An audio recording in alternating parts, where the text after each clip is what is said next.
I was watching the movie yesterday and I cried so much at the end. It was so touching. Yeah. But do you remember your very first meeting with Paul?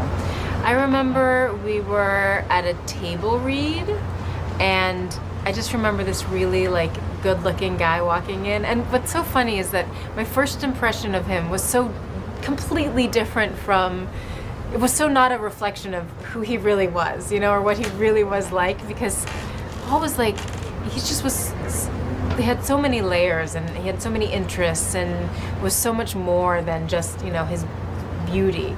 But at first all I saw was his beauty walking in. I met Paul well before we were doing Fast and Furious. I mean, it was out in an event, I think, or something like that. And I remember meeting him then. First of all, he was a great looking guy, beautiful man, and I remember him being just so kind and cool and very. Over the years, I've become sensitive to energies and people, and energetically, and people, what people give me and what they don't. And with Paul, there was just an ease and no ego, and just, it was lovely. And he remained that way, which was why we were able to become good buddies, and a wonderful guy. I miss him. Do you remember your first meeting with Paul? I do. I met Paul in LA.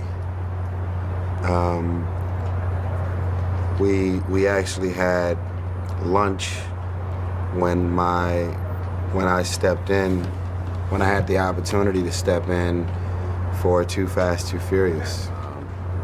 We bonded and connected immediately, and we could barely get Too Fast, Too Furious done because we were just cracking too many jokes and having too many parties, and it was just too much. And then we was young and making way too much money. All them women in Miami, it was just dangerous stuff, man. Jesus Christ. How you gonna put us out here and tell us to focus? Get the hell out of here. I have to say, you know, when I lost Paul, I was like, I went through about a year of just being like an animal. Like, what could I do physically to just get my mind off of existentialism, get my mind off of how transient life is and how we just come here and could disappear at any moment.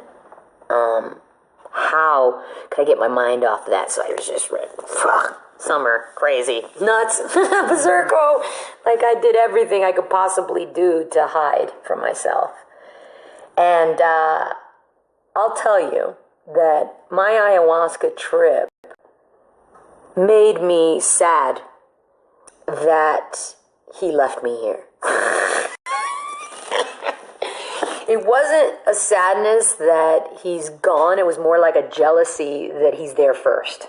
We want to talk about something that has always been at the forefront of our friendship, which is mental health. We met 6 years ago. 6 years going strong. We've always made mental health such a priority for each other. Yeah, 2020 was a hard year for everybody. Yeah. And I feel like it tested all our mental health. Definitely. So that's why I think we wanted to do this together, because this is this could really help people. And that's why Vanessa and I wanted to partner with BetterHelp for this video. I think this year I've learned that talking openly about my anxiety, my therapy, has been helpful to some people, hopefully. BetterHelp is a platform that will assess your needs and match you with your own professional licensed therapist. BetterHelp isn't a crisis line. It's professional counseling done securely online. And you can start communicating with your therapist in under 48 hours. I know when I'm like, something's on my mind, I need to just talk about it and get it off my chest right away. 100%. BetterHelp has a broad range of expertise available on their platform that may not be available to you locally. I certainly know that therapy is not a one-size-fits-all plan. My therapist might not work for you, even though I love her. I've tried a therapist once and I was like, you know what, therapy doesn't work for me. And I realized, oh, it was just a therapist that wasn't a good match. Exactly. And that's the good thing about BetterHelp, is that they can help you find the one that actually works for you and that will help you. And they make it easy and free to do that and switch therapists when you need to. You also get time timely and thoughtful responses, and you can schedule video and phone calls. And you can log in at any time and send a message to your counselor whenever you're feeling like you need somebody to talk to. BetterHelp is more affordable than your traditional offline counseling, and they have financial aid available.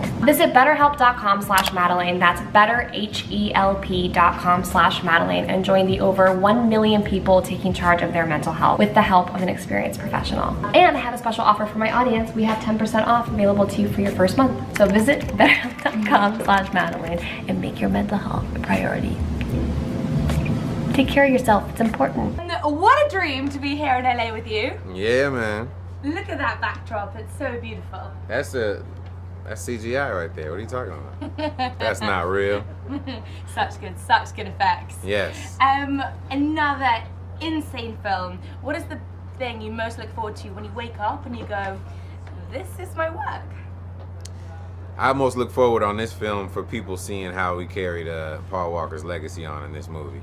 And a lot of people don't know that he was about 80% done with the movie before, before his untimely death and us having to shut down production. And this movie almost was not completed. So I'm just very thankful and very happy the way that we creatively, made this happen and finalized this film.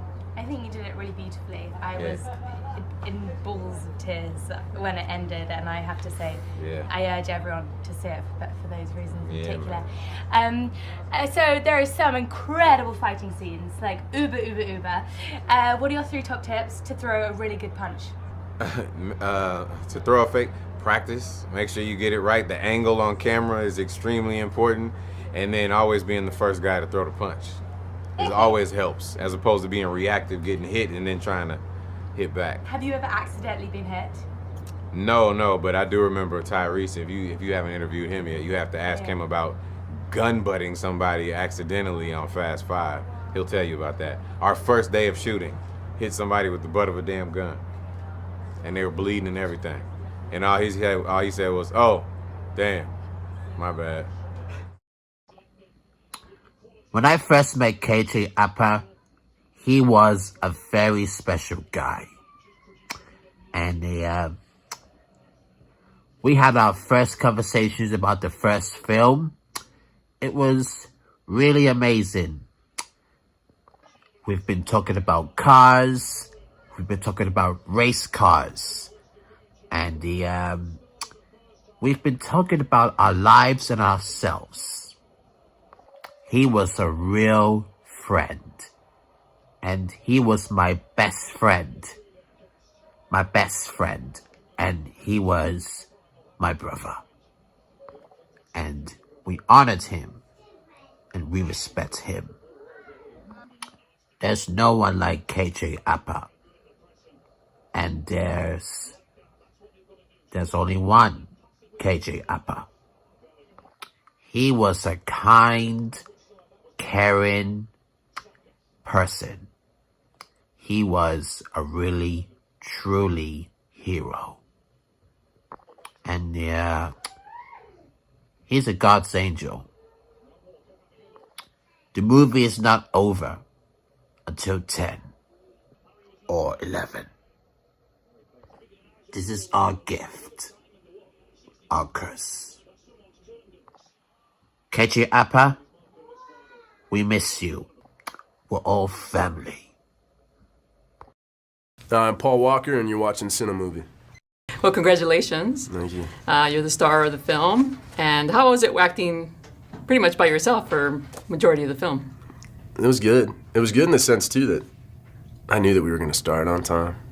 I knew that I was going to know my lines and what needed to be done. You work on the big ones, and sometimes people don't always show up on time.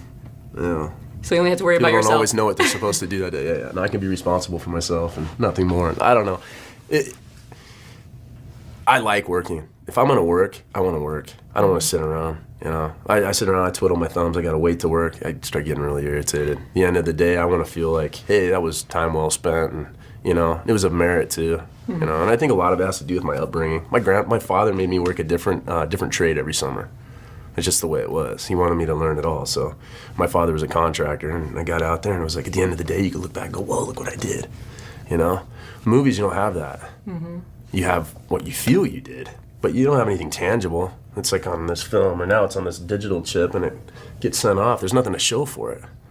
So, you know, in this one, I think the gauge was the heart, the output, knowing what you feel. At the end of the day, I was like, oh, wow, I felt a lot that day, you know? Was it exhausting mentally? I think emotionally, maybe, but it was equally healing at the same time. It was offset. Because there's just a certain level of satisfaction that comes with it. So, you know, going to work the following morning, there were nights where I got home and I was like, holy hell, you know? And like wearing wet clothes all the time, and I got funky rashes and weird spots and stuff. But now, for the most part, I was really excited to go to work the next day, you know? And, you know, it spoke to me on a multitude of levels. And your co-star Genesis Rodriguez, so you have a habit of starring with Latina hotties, Jessica Alba, Michelle Rodriguez, Jordana. I tell everyone. Is that a plus? Yeah, for sure. I tell everyone it's because I was born and raised in the San Fernando Valley. It's just the way it is. You know, white boy growing up in the San Fernando Valley, that's the way it is. You just end up dating, you know, a lot of Mexican chicks, you know. And that's the thumbs up. yeah, finish it. Because my body's too and I think also too the my body's too good. Yeah. My whole family's blonde hair, blue eyes. You know, you look at the pictures. I'm just surrounded by it. So I've always liked the dark hair, and I like the look, and I think it's more complimentary that way. That's good for us. Yeah. And you shot actually in the New Orleans hospital that's no longer in use because of the hurricane. Was that a little freaky? Did that give it some strange vibes? Yeah. You know, the question was, you know, how clean is it? They went through. I felt bad for the guys that had to prep the building because there's a lot of mold, and you get in there and I got to wear respirators, and you know that stuff is nasty. You know, I wouldn't want to work with that stuff. It's like all those poor guys that, you know, unsuspectingly back in the day were working with asbestos and didn't know they were breathing it in. It gets you later. You know, I'm like going, man, I hope those things worked. And those guys didn't suck up some nasty mold, you know. But no, but it made it workable because every day when we got in, I mean, it was just a skeleton of a building on the ground level. All the aluminum and steel was exposed, but they had pulled away anything else that could have contained mold. So you go in, and it's like, wow, that's right. The water was this high. Wow. Then you go up 2 flights of stairs, and you're like, okay, cool. This is where we're working today. You know, the reminder was always there. You know? And then it also helps too. It was compounded with the crew and the guys and their stories and their tales and what was up and what was going on and what their aunt experienced or what their cousin experienced or what they firsthand experienced. Interesting. Yeah. Great. Thank you so much. You got it. Great job. Thanks.